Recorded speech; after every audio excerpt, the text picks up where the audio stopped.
नमस्कार। इस चैनल के द्वारा एक नई वीडियो सीरीज पूरे भारत के सभी राज्यों की, भारत के पर्वत पठार, नदियाँ, झीलों इत्यादि की शुरू की गई है। अगर आप किसी गवर्नमेंट एग्जाम की तैयारी करते हैं तो ये वीडियो आपके लिए बहुत महत्वपूर्ण होने वाली है। भारत को हम नक्शे के थ्रू जानने का प्रयास करेंगे और ये जो आपको दिखाई दे रहा है, ये भारत का सबसे उत्तरी बिंदु अगर आप देखें तो जम्मू कश्मीर और लद्दाख का एक जो यूनियन टेरिटरी है, जो कि 2019 के पूर्व भारत का एक राज्य हुआ करता था, वर्तमान में इन्हें 2 केंद्र शासित प्रदेशों में विभक्त कर दिया गया है। आज हम यहीं से अपनी शुरुआत करने वाले हैं, तो आपसे रिक्वेस्ट है कि आप पहले वीडियोस को शेयर कर दिया करिए ताकि जो पढ़ने वाले लोग हैं उन तक वीडियो पहुंचे। मैं बहुत एफर्ट के साथ और अपना 100% देने का प्रयास कर रहा हूं और आपको क्वालिटी मटेरियल प्रोवाइड कर रहा हूं। जम्मू कश्मीर के बारे में हम जानेंगे। जम्मू कश्मीर में पर्वत पठार, नदियाँ, हिमालय के जो क्षेत्र हैं, जैसे ट्रांस हिमालय है, बृहत हिमालय है, और इसमें हम इत्यादि चीज़ों पर हम अध्ययन करने वाले हैं।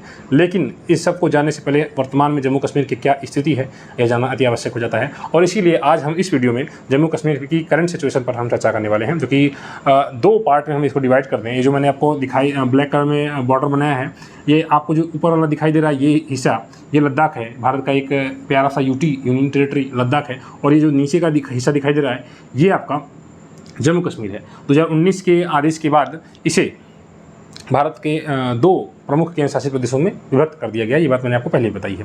लेकिन थोड़ा सा बैकग्राउंड यह है कि जब भारत का बंटवारा हुआ 1947 में, उस समय भारत में 2 प्रकार के क्षेत्र थे। एक तो ऐसा क्षेत्र था जहाँ पर ब्रिटिश गवर्नर का शासन हुआ करता था। दूसरा ये था कि जहाँ पर राजा महाराजा का शासन हुआ करता था। राजा महाराजा भी एक्चुअली ब्रिटेन के अधीन ही थे, लेकिन वहाँ पर राजा महाराजा अपना शासन चलाते थे। तो जब भारत में विभाजन हुआ 1947 में, तो कुछ जो क्षेत्र थे जिन्हें देसी रियासत कहा जाता था, इन्हें ये पूछा गया कि आप भारत में जाना चाहते हैं या फिर पाकिस्तान में जाना चाहते हैं। सिचुएशन के पास 2 ही थी, या तो ये भारत में जाए या फिर पाकिस्तान में जाए। तो कुछ ने भारत में अपनी अप्रूवल दी, कुछ ने पाकिस्तान में दी। लेकिन 3 ऐसे क्षेत्र थे जिन्होंने अपनी अप्रूवल कहीं पर भी नहीं दी। एक तो हैदराबाद, जो बाद में पाकिस्तान में जाना चाहता था, और जूनागढ़ दूसरा, जो कि गुजरात में आप जानते हैं, और तीसरा है यह जम्मू कश्मीर। तो जूनागढ़ को और हैदराबाद को पुलिसिया कार्रवाई के माध्यम से पीट कर उनको सही कर दिया गया, और जो जूनागढ़ है वहाँ पर जन्म संग्रह कराया गया। जम्मू कश्मीर की सिचुएशन थोड़ी सी अलग थी। जब 1947 में भारत का विभाजन हो रहा था, तो पटेल साहब ने सबसे पहले यहाँ के राजा हरि सिंह को पत्र लिखा और कहा, यानी कि अगस्त से 1 महीना पहले, जुलाई में, कि सर आप भारत में मिल जाएँ, क्योंकि भारत का हित और आपका हित एक होने में है। हालांकि उस समय तक जो जम्मू कश्मीर के राजा हरि सिंह थे, उन्हें यह बात समझ में नहीं आई। पटेल ने नेहरू जी को भी पत्र लिखा और कहा कि यह क्षेत्र भारत के लिए बहुत महत्वपूर्ण है, क्योंकि इस क्षेत्र से अगर आप देखें तो पाकिस्तान, अफ़गानिस्तान, चाइना और आप आगे फिर और जो एशियाई देश हैं वहाँ पर आप जा सकते हैं। इसलिए यह क्षेत्र काफ़ी महत्वपूर्ण था। तो उन्होंने नेहरू जी को भी यह पत्र लिखा, पटेल जी ने, कि आप भारत में इसको मिलाने का प्रयास किया जाए। हालांकि ऐसा उस समय तक हो नहीं सका, लेकिन पाकिस्तान ने कुछ ऐसी गतिविधियां की जिसके बाद चीज़ें बदलने लगी। जैसे पाकिस्तान ने सबसे पहले 24 अगस्त 1947 को ये कहा जम्मू कश्मीर के राजा हरि सिंह से कि आप पाकिस्तान में मिल जाएं। जम्मू कश्मीर के राजा हरि सिंह, आप हिंदू थे, आप जान रहे हैं, हिंदू शासक पाकिस्तान में क्यों मिलेंगे? उन्हें स्वयं को हिंदू होना और पाकिस्तान का मुसलमान होना थोड़ा सा उनको दिक्कत हो रहा था, और इसलिए वो पाकिस्तान में मिलना नहीं चाहते थे। दूसरा, भारत एक डेमोक्रेटिक स्टेट था, यानी कि भारत एक ऐसा क्षेत्र था जहाँ पर प्रजातांत्रिक गणराज्य था। न तो हिंदू न तो मुसलमान, वहाँ पर भारत में सभी बराबर थे। और यहाँ पर मुख्य बात ये था कि डेमोक्रेटिक स्टेट था, यानी कि भारत एक रिपब्लिक था, गणतंत्र था। राजा महाराजा का शासन भारत में था नहीं, जनता चुनेगी किसको। राजा साहब ये चाहते थे कि हमारा अपना सिस्टम बना रहे। इन्होंने यही कहा कि भाई हमारे जो जिस तरह चल रहा है उसी स्थिति को बहाल रखा जाए, इसलिए ये भारत में भी नहीं मिलना चाहते थे। लेकिन हुआ ये कि जब 24 अगस्त 1947 को पाकिस्तान ने इनको धमकी दी, और फिर धमकी देने के पास इनके 1 महीने बाद लगभग धमकी देने के लगभग 24 सितंबर को, ध्यान दीजिएगा मेरी बातों का, 1947 में आक्रमण होता है। पाकिस्तान की आर्मी मुजफ्फराबाद, उरी होते हुए इन क्षेत्रों में जम्मू कश्मीर के प्रवेश कर जाती है, जो कि आज आप जानते हैं कि पीओके का भाग है। आगे पीओके क्या है हम जानेंगे। लेकिन इन क्षेत्रों में जब प्रवेश कर जाती है, यहाँ पर श्रीनगर है, जम्मू कश्मीर की राजधानी, यहाँ पर जम्मू भी है, ठीक है। तो श्रीनगर, यहाँ पर राजा थे, लेकिन जब आक्रमण हुआ तो भाग कर आते हैं जम्मू के पास, और जम्मू के पास आकर फिर ये भारत से मदद की गुहार लगाते हैं। कि मदद करो हमारी, हमें पाकिस्तान हमारे ऊपर आक्रमण कर दिया है। अब इनकी सेना तो उतनी मजबूत थी नहीं कि भारत या पाकिस्तान की सेना से मुकाबला करे।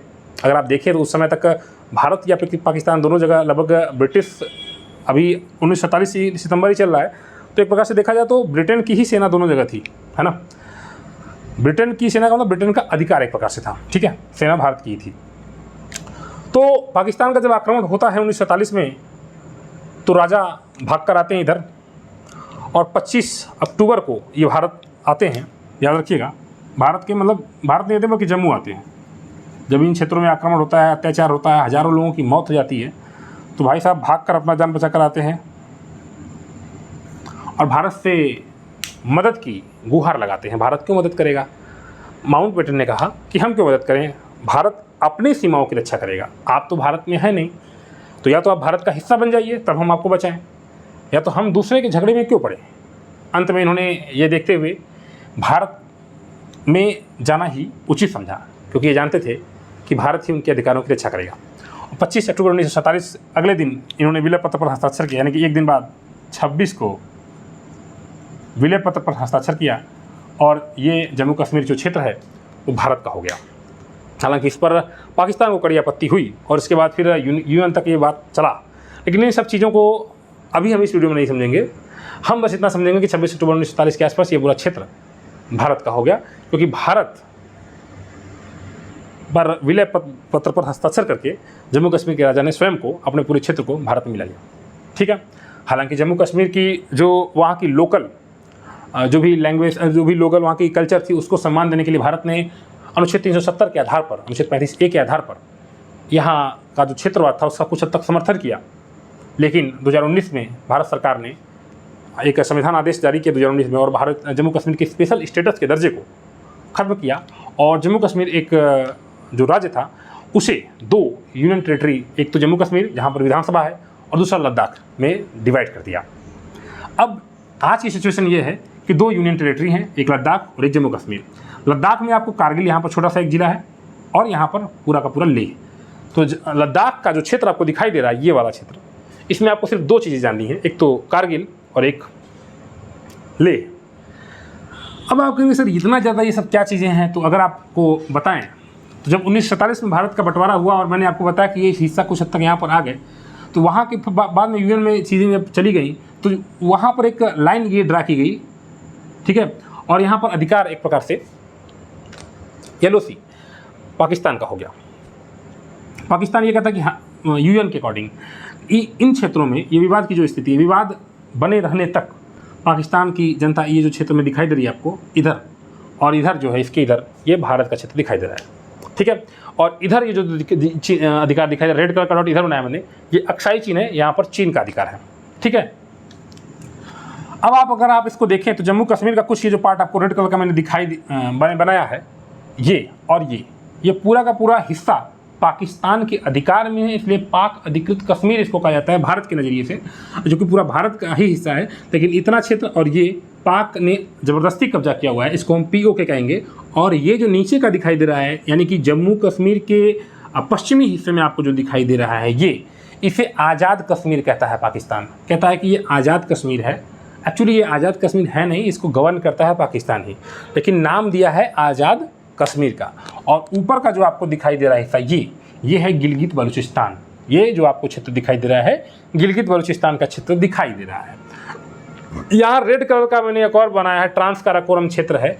ये पाकिस्तान ने अपने अधिकार को क्लेम करने के लिए, अपने क्लेम को स्ट्रांग करने के लिए ये हिस्सा चाइना को दे दिया है 1961-62 के आसपास।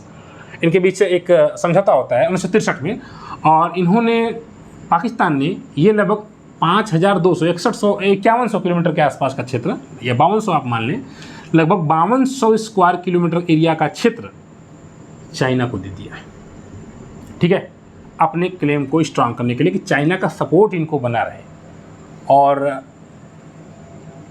चाइना ने भाई ये लेने के बाद पाक मान्यता दे दी, गिलगित बलूचिस्तान को मान्यता दे दी। और एक और चीज़ है कि ये जो आपको ग्रीन कलर का मैंने बनाया है, ये हाईवे बनाया गया है पाकिस्तान से चाइना के लिए, जिसको भारत मान्यता नहीं देता है।